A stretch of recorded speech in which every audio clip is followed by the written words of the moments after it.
বর্তমানে আমরা প্রায় সবাই গুগল ম্যাপ ব্যবহার করি। নতুন কোনো জায়গায় গুগল ম্যাপ আমাদের একমাত্র ভরসা। তবে সমস্যা হচ্ছে আমাদের মোবাইলে সবসময় ইন্টারনেট কানেকশন না থাকার কারণে আমরা গুগল ম্যাপ ব্যবহার করতে পারি না। আমরা চাইলে খুব সহজেই গুগল ম্যাপ ডাউনলোড করে অফলাইনে ব্যবহার করতে পারবো। তার জন্য প্রথমেই চলে যাবেন গুগল ম্যাপে।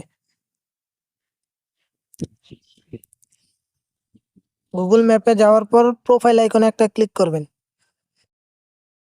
তারপর এখান থেকে অফলাইন ম্যাপ এটিতে একটি ক্লিক করে দিবেন।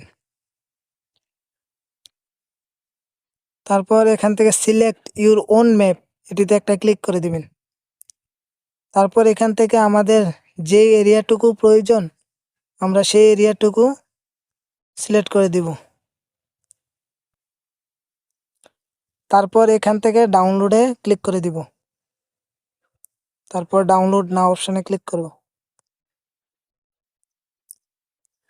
কিছু সময় পর ম্যাপটি ডাউনলোড হয়ে যাবে। এখন থেকে আমাদের মোবাইলে ইন্টারনেট কানেকশন না থাকলেও আমরা যেই এরিয়াটুকু সিলেক্ট করেছিলাম ম্যাপের সেই অংশটুকু অফলাইনে ব্যবহার করতে পারবো।